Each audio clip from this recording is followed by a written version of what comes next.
Tom, are you okay? I lost her. Her? She was going to be this epic, trilogy-worthy character. I was going to be the hottest writer in Hollywood. But I can't get past Act 1! You need some writers group therapy.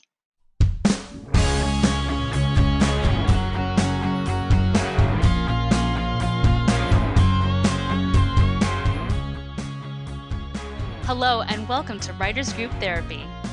I'm Tom. And I'm Roshni. We're writers helping writers. Are you ready for your session? The doctors are in. And if you like what you hear, make sure you subscribe and share this podcast with your friends. You can find us online at writersgrouptherapy.com, also on Twitter and Instagram at WG Therapy, and individually. I'm Tom_Loveman on Twitter, Tom Loveman on Instagram, and now Tom Loveman on Twitch. Yes, definitely follow him because the games he plays are super fun. And I am at Moon Lily Music on Instagram and at Roshni Lumino on Twitter. 'Tis the season, not Christmas season anymore, but a new Not year. holidays. Happy Award 2020. season. Yes.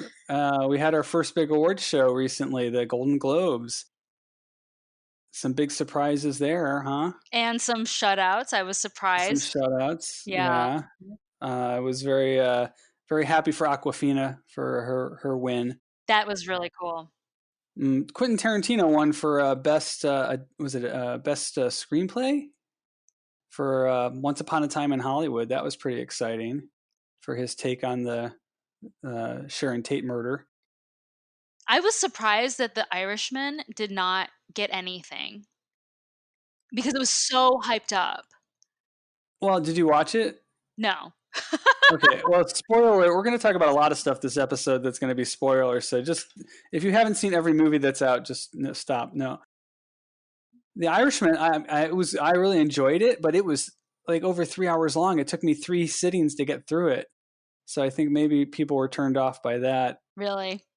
And it wasn't perfect. I mean, it was good storytelling, and the acting was great, and it was really well done, but it wasn't, it's not the next, Godfather, that's for sure.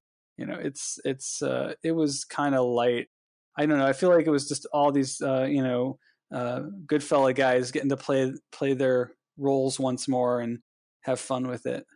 It's funny though. I think a lot of times with awards and award season in general, it all comes down to the hype. It's like the more you hear about a movie or a TV show, the more you're like, oh yeah, that one's going to win. That's how it feels to me. Well, it depends on the awards. Obviously, each of these awards is judged by different groups. The Oscars is only, I think, 7,000 voters. They keep increasing it, though. They're trying to make it more diverse. This awards center, the Golden Globes, is voted on by the Hollywood Foreign Press. They're more in the media spotlight, obviously, because they are the media. So maybe they are influenced by hype more than Academy voters. Mm. Who are more industry insider, I guess you could say, or connected at least. Mm-hmm. So, which one were you really happy about? Like, yay, that one won, and I was rooting for that one. Well, the Joker. I like the Joker a lot as like entertainment value. It was so dark. I didn't love it, but I thought the characterization was so wonderful, and the way that character was brought to life by Joaquin and everything was just really perfect. So as far as kind of an alternate to big blockbuster superhero movies, here's a kind of almost a smaller indie feel movie, mm-hmm. but it's about a character from a huge franchise. And I thought it did a really good, the characterization and the dialogue and everything that he said and did, and really brought that character's truth to the screen. And I'm really glad they won. So, it's surprising because, his performance was amazing. But usually I feel that certain things like comic book movies or big high fantasy movies or something like that don't really get awards, or don't get, like, maybe for like special effects, but not for writing or acting or the quote unquote big awards. You know what I'm saying? Right. Well, in genre, superhero and sci-fi movies don't generally get nominations at all unless they're visual effects. Mhm. So to even have nominations was fantastic, even though they didn't win, the big ones. I can't say, I think all the winners were totally deserving. So the one I haven't seen yet that I really want to see is Parasite, which won Best Foreign Language Film. So that's one of the top of my to see list. I hope it shows up back in theaters now that it won, because it was in the theaters for only a very short time. I was gonna say I heard a lot of good things about it, and then it just kind of was in and out of theaters, like, what, a week or 2? Maybe not that short, but it felt It like a was short there for time. yeah. Well, it was there, and then it wasn't until the buzz started to happen that people were like, "Oh, this is like the best movie of the year or whatever," Yeah. and you didn't even know about it, so you had to figure out where it was so you could go see it, and by then it was already gone. Yeah. Yeah. So so sometimes and so when the nominations and awards come out, you're like, "What movie? What movie won it?" Because it was so briefly exhibited. So speaking of nominations, we've also got the Writers Guild nominations Hmm. coming up. The nominations came out, and I had it right here. It's the awards are given out February 1st at the Beverly Hilton. This is the Writers Guild. You guys all know who that is. The nominations that they nominate their own people for. I think it's a good list of nominations. The best original screenplay, 1917, Booksmart, Knives Out, Mary's Story, and Parasite are the top original screenplays. And then the adapted are Beautiful Day in the Neighborhood, Irishman, Jojo Rabbit, Joker, and Little Women, which I just saw, which is fantastic. Did you like it? I wanted to see that. Oh, I'm glad to hear it was Oh, it was good. really good. Yeah? Yeah, I just a great ensemble.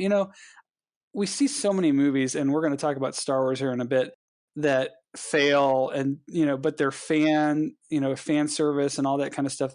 They get a huge box office, they have huge media, and they succeed even though they're not perfect, even if they're far from perfect.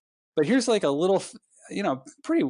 It's called a little film, Little Women. But I'm sure it had a decent budget. It was, a period piece, and it had fantastic, costumes and sets.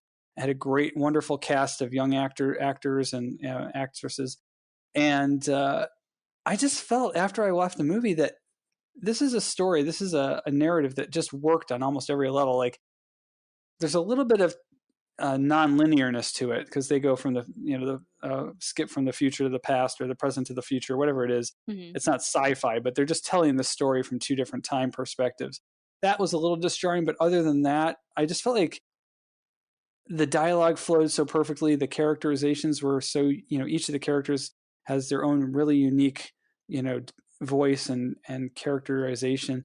And I felt like, wow, I want to write movies that are that tight, that just have give you so little room to complain or to pick away at at the um, the content of it. You can kind of pick on the nonlinear kind of methodology, but that's more of an editing kind of thing. It's not a writing thing so much, but Mhm.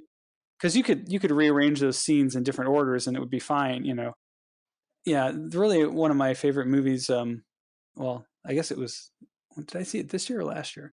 I think I actually saw it this year. So I'm kind of wondering when it actually came out. I guess it still counts in the last year's Little Women, movies. it came out, right around Christmas time. So yeah, so it counts as 2019 for the Yeah. awards. Yeah. So I was going to say it was my favorite movie of the year, but I didn't see it last year. But I was gonna say, I mean, as far as, like, tight writing goes, it has very good source material. Have you read the book or seen any other Of version? course, yeah. I haven't read the book, but Mhm. yeah, it's obviously based on a time-tested, classic. So it has that going for it. But still, you have to adapt that. And it's been adapted before, but Greta Gerwig, who wrote the screenplay, just did a really great job of adapting it. Mhm. And again, it's about we there's so many places you can go to see people pick on movies and everything the everything wrong with cinema sins and all these other places that pick apart movies, and I just feel like there's so few places to pick away at this one. It's just done so tightly, and it really makes me want to write movies that are that tight that people can enjoy and not be distracted by the flaws, Yeah. because we'll all be like, oh, I love this movie, but oh, we know it had problems, but because I'm a fan, I'll give it a break. Yeah. We shouldn't have to Speaking give of them breaks. speaking of adaptations, we just started watching His Dark Materials on Ah, HBO. Have you ever read the source material for that by I've Pullman? read them all. It's a wonderful series, Yeah. and I was just disappointed with the first attempt to do the movie with Nicole Kidman back Oh, the movie. last when was that, in the 90s, I think. I Yeah. mean, I still like the movie. I thought the movie itself was good, but I was sad that it didn't do better because they weren't able to continue it, which would have hopefully helped flesh out the story. Because the problem is it's a trilogy of the original one's basically a trilogy, and I felt like it didn't get a chance to kind of get to the real meat of what was going on. I think it's because there's so much world building that has to happen Hmm. for you to understand why certain things are important. I mean, it's one thing to be like, "Oh, look, this is my spirit animal. It's my personality in animal form." But there's actually like a lot more things that go into it. And the series so far does a much better job of setting that up because it is a TV series versus a 2.5 hour movie. So it's a slow burn, but it takes that time to set up the world building. So I think this one shows a lot more promise. I'm very excited about it. Cool. I'm glad because I want to see it. I haven't had a chance to. I'm kind of waiting to sort out which streaming services I'm keeping and whatnot before I subscribe to anything else because I've got too many of them now. There's a lot. Yeah. Yeah, because I know HBO has that, and then The Watchmen, which just finished, which I want to see the series based on the graphic novels, and I won't be able to do that unless I subscribe to HBO. So I'm kind of trying to time that out to when I have time to watch it all. I do miss regular broadcasts where you could just kind of flip through things and find a favorite show and call it good because it is a little I think we're going between HBO and Netflix right now, but it's like, oh my goodness, there's just too many things. And then, you want to watch other shows like The Mandalorian that everyone's talking about. And I'm like, yeah, another streaming service. I just can't handle it. Well, and Disney kind of locked everyone into an annual subscription early on. They offered a deal if you subscribed for the year, and so now everybody. I guess I don't know. I guess not everybody did that because there's been kind of a rush to cancel Disney Plus now that the Mandalorian season has ended.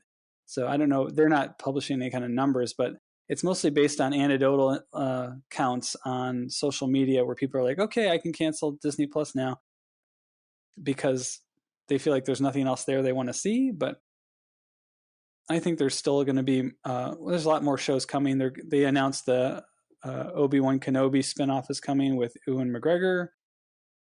There's going to be new Marvel shows. I think there's going to be value there that it's going to be worth it. There are some Star Wars fans that only tuned in for The Mandalorian, which was, as far as I'm concerned, fantastic. That was like watching a movie over 8 hours. But when you think about it, so 8 hours later, you only really have to, if you're going to go crazy binging, you really only have to dedicate a week to it. Then you cancel and you True. wait for like the next 3 months or something till the new series comes out or whatever. Right. So, Yeah. I kind of gamed those too. Like CBS All Access only had one show I cared about. That was the Star Trek Discovery show. mhm. So over the last two seasons, I would subscribe, watch the season, then unsubscribe. Then when the second season came out, I kind of waited till half the season was already out, then subscribe. So I was able to kind of binge the first half as I catch up and watch the second half. So it could minimize how many months I had to subscribe to it. So I think a lot of people are doing that.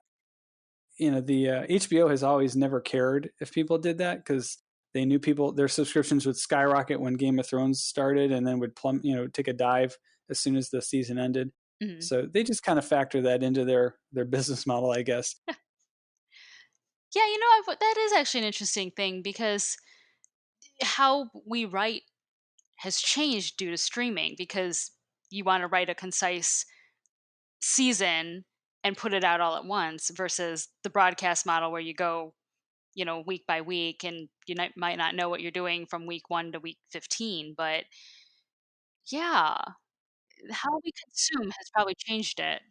The traditional, TV season where the writers come in August, start writing the episodes that are going to be going to production in September, and by the middle of the year they're writing the episodes it's filming tomorrow, that kind of thing, and trying to get through the end of the year Mhm. doesn't happen as much anymore. In fact, I went to a thing about Downton Abbey. Julian Fellows would write the entire season and then they would film it, and then it would go on the air eventually. It's kind of more like that method is what some of the cable networks and the streaming networks do is they produce whole seasons when they want to at the pace they want to, and then they launch it, for binge watching whenever they want to. Some are doing weekly. Apple TV Plus is still doing. I think they launched with 3 episodes of most of their shows, and then followed it up weekly after that. So some of them are still doing a staggered release, but those shows are also 10, 12 episodes, most of them. So they're not, running 22, 24 episodes. Mhm. Well, speaking of seasons, right now is pilot season, but maybe not for writers. So let's talk about a timeline as a writer, when you should be writing that pilot, pitching that pilot, what it means Yeah. during the calendar year. For the traditional broadcast pilot season. Yeah. That's true. Yeah. So right now it's January, which means we're gearing up as actors to go in and audition for pilots. And they're going to start casting series regulars now through like about February ish. And then March and April would be like lesser roles. And then they'd start shooting in the spring for the fall winter of the next cycle, which means if you're trying to sell a pilot now in January, you're too late for this go Right. around. Yeah, because May's when they announced the shows for the fall, so you kind of have to work backwards from there. Hmm. So, March, April is production, and then late April, early May is decision time, and then you go back into January, February is casting. So they're deciding what shows to pick in the fall. So November, December, kind of. Well, Hollywood shuts down half of December anyway, so it's mostly November, October, November. Yeah. I would say right now would be a good time to kind of see what shows have been repicked up, what kind of shows are trending, what seems to be like a hot property, well, now on all platforms, streaming and regular broadcast, and start taking this time now to come up with your story ideas, craft your pitch, things like that. Fellowships are all submissions are usually May, June, right? For the Hmm. writers. So right now you're starting to see what shows are starting to get renewed. In fact, I think the CW renewed every show they have, which isn't that unusual for them. But as you start to see what shows are being renewed, then you can lock in that that's an okay show to write your spec script for the fellowships. So that's something else that this time of year is something writers should pay attention to. Mhm. Oh, and what's interesting too is we've discussed this before. They seem to push some of the fellowship deadlines back because I used to see fellowship deadlines as early as now. But the other thing that's really interesting is if you have an old spec script and you think, oh, that shows off the air, I'm going to toss it, don't. Because, as an example, Universal, for example, I believe by the time this airs, the deadline will be right around the corner or will have passed. I think it's either the 15th or the 17th. But they have an animation writing fellowship that's new. And I remember I looked at the requirements and they wanted spec scripts that could have been from Seinfeld or Friends. And I was like, who has a spec script from Seinfeld or Ah, Friends? But you never know. So I'm like, wow, you might be able to. Didn't you have some stuff from Castle? Maybe dust it off. You might be able to use it in the future. oh yeah, obviously you keep everything, but that makes more sense for comedy because if you're writing and doing an animated show and it's a comedy show, like an adult animation show, basically a sitcom is a great test of how well you can write a short form, a half-hour show. Actually, this was for kids animation. Ah, That's interesting. why I thought, "Oh, that's interesting." But yeah, I was like, "There you go, your friends are Seinfeld specs. Dust them off." But Hmm. yeah, I mean, who knows? So everything old is new again. I was gonna do a spec for, this a couple years ago for Mindy Project, and then I realized that that show was ending that season, and I was like, "Oh, wah, wah." So I didn't write it. I haven't written a spec in a while. Maybe this year I'll get in. I'll get my butt up and do some writing. Well, speaking of what's old is new again, the 12 parsec elephant in the room. Star Wars: Rise of Skywalker has been destroying records all over the planet. I Good think it's and over. bad records. I think it's over 700 million worldwide, 750 million worldwide at this point. Saw it, of course. I want to see it again, but because I want to, the first time you go in, all that fan service just kind of plays it to me, and I get all excited, and I'm not thinking as critically as a writer at that point. And this happened with Last Jedi, where when it first came out, I liked it a lot, and then, as you know, over time, I started to realize the holes and the problems with it, and I heard everyone else's complaints as I think well. I talked you out of liking it, so I apologize. Possible, but yeah, it's the fan service, the pandering, gets you, and you're in the moment, especially the first time you see it, and it takes time for you to kind of like come down from that euphoric high, the honeymoon period, and realize that that story had quite a few problems. I think Rise of Skywalker. I think I was a little more aware of those kinds of things from the get go, because I don't want to say I had low expectations going in, but Mhm. there were issues that I had that carried over from the last movie that just kind of kept gnawing at me a little bit. How about you? Well, okay, the good, the bad, and the ugly. I think it was good that they brought the original trio back together. So Ray, Finn, and Poe. That was good. Mm-hmm. Um, it was so much. I've heard other reviewers say this, that it was just fetch quest after fetch quest. So there really wasn't a lot of characterization. And I think they could have served the story better if they had done a little bit more character work. Yeah, there was a lot of uh, no, there wasn't a lot of, there was no arc in some of the characters. Yeah, There were some that like were one joke the whole time. yeah, Finn was just, I'm going to tell Ray how I feel the whole time, and nothing and really no changed. payoff. Yeah, Yeah. no payoff. I think I think the whole series, the whole new trilogy, and Rise of Skywalker in particular is a really good example of, should you serve the story or should you serve the fans? Because they didn't serve the story. When you look at the trilogy, the new trilogy, as a cohesive unit, it's not cohesive. It Nah. doesn't build upon each other. And I get that people were upset over Ryan Johnson's screenplay, but you should at least build off of what he did instead of being like, "Oh, I don't know what to do. I'm just going to kind of walk around it." Because now it doesn't even make sense.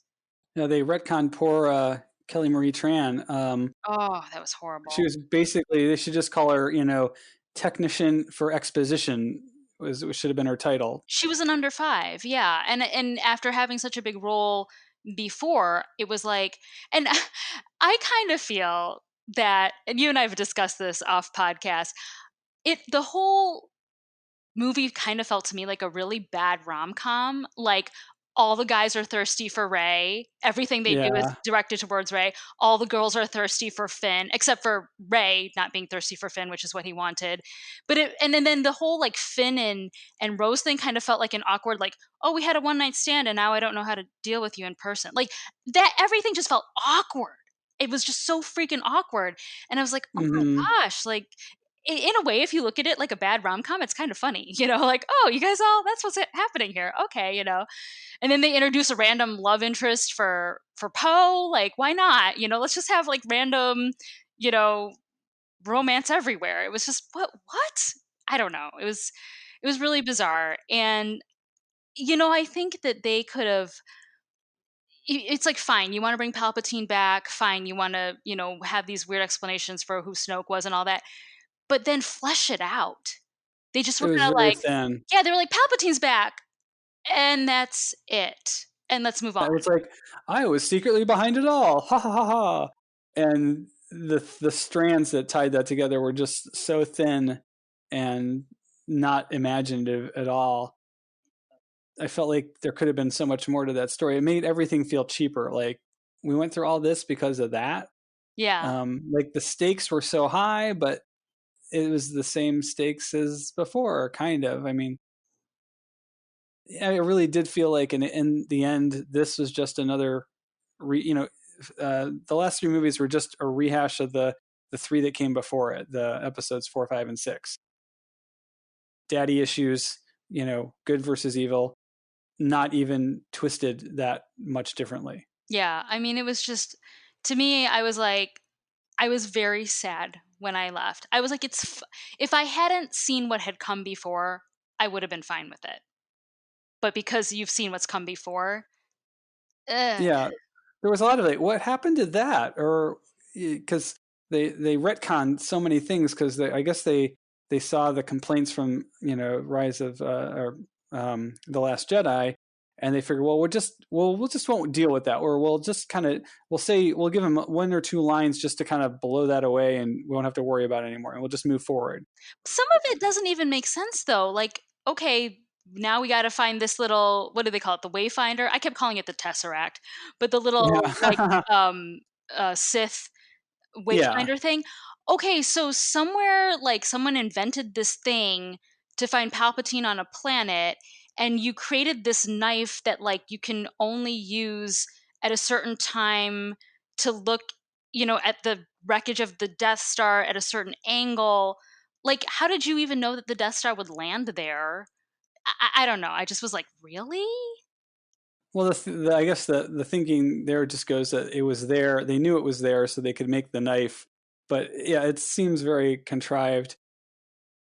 The Wayfinder is something from some of the canon from the animated shows. I do know that. But if you hadn't watched, the Clone Wars or Star Wars Rebels, you wouldn't know any of those kinds of things. See, that's another thing I had an issue with. I have not seen the TV shows. So, as a regular person going in, I shouldn't have had to watch the TV shows to understand that.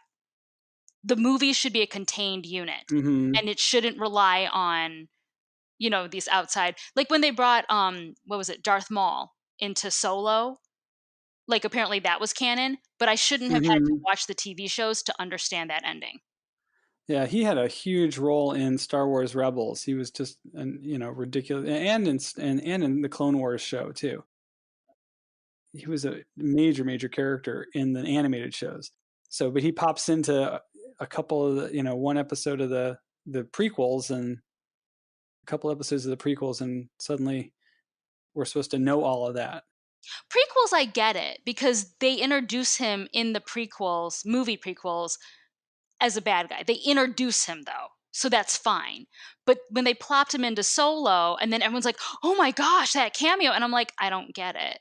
So that's the other issue I have. I think maybe with the new Star Wars stuff in general is they are so much like it's fan service in the wrong way. Like you shouldn't have to be a fan in everything to understand. You know what I'm saying? Like the movies are a Yeah, separate thing than the TV show. You shouldn't have to know all of it in order to understand a part of it. That's weird, I think. the part that threw me for the most loop was the whole how the Force can now teleport objects and matter just through your connection to somebody else. The passing things back and forth, or water or dirt or whatever it was that was appearing and disappearing in different places because of Ray and Ren's connection seemed really. I always talk about the sci-fi gimme. It's like they're asking too much. We've already asked for so much in the sci-fi, aspect of this franchise, and that's just one more thing. I know they introduced it with Luke at the end of Rise of the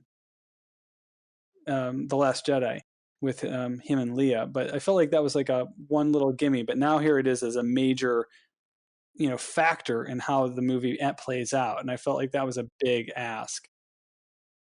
I did kind of like that though. I thought that was cool when they passed the sword to each It other. was I liked cool, but it was I was a big ask, I felt. it.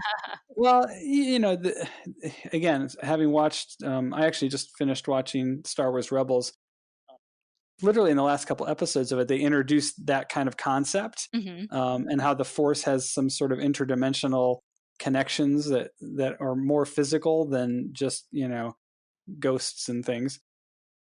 I guess the fact that the universe is constantly being expanded, they can try to get away with that and say, well, you don't know everything about the Force. just because you haven't been told it before doesn't mean it doesn't exist. We didn't really know that the dark side could, you know, throw lightning at people until, you know, Emperor Palpatine did it in, you know, The Empire Strikes Back.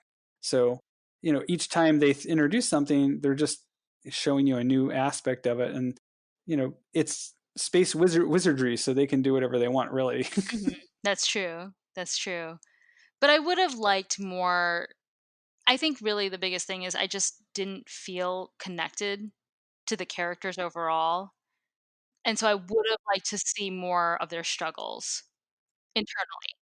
Let me ask you this: what were your favorite points? Because mine was Han Solo coming back, even though it was done as more of a figment of Ren's imagination. Mhm. That part, that communication, that feeling was one of the strongest points of the movie for me. And obviously, there's some fan service there, but I felt like that was story. That was arc there. There was emotion. That wasn't just running from, you know, plot point to plot point, the MacGuffins running around trying to find whatever it was. Mhm. I What about think you? I think the comedy was handled better in this. So, I think there was too much comedy in Last Jedi, and it was weird because it's not a comedic like, it's not a comedic franchise, but the comedy in this was in the right places where it was just enough levity and it gave just enough snark. So, like, as an example, when they find out that Poe was a spice runner, and they're all like, "Are we really gonna go here? You know, you were a stormtrooper and you were, you know, a garbage collector, or whatever." That was funny. Yeah, So, like, I think the way they'd handled the humor in this was just enough touches where it was like, "Okay, I can deal with that. That's cool." Let me see. What else did I like? Uh, it's probably to me that was the best part was they handled the comedy better. I thought emotionally it played well. I think that, again, fan service aside, Mhm, we got to see the characters. We got to feel, that this was kind of the end of a journey, and from that perspective, I felt satisfied. mhm, How we got there may have been a rough ride, but I felt satisfied emotionally by the movie, which I think in the end is probably the most important thing. That it doesn't leave you dissatisfied, like with a bad taste in your mouth. Yeah, it might not have been structured perfectly. They might have taken liberties, but at the end of the movie, I felt like I had reached, a good point where I'm happy with how it ended. mhm. Yeah. If it's actually an end, I guess is the question. I don't think it will be. I think they'll keep going. How about for all of you? What do you guys think of the new Star Wars? I'm sure you've talked about it to death, but we'd love to hear your thoughts anyway. Tweet at us at WG Therapy. Let us know. And let us know how you're preparing for this pilot season. Or I guess next pilot season. And just keep writing. And just keep writing.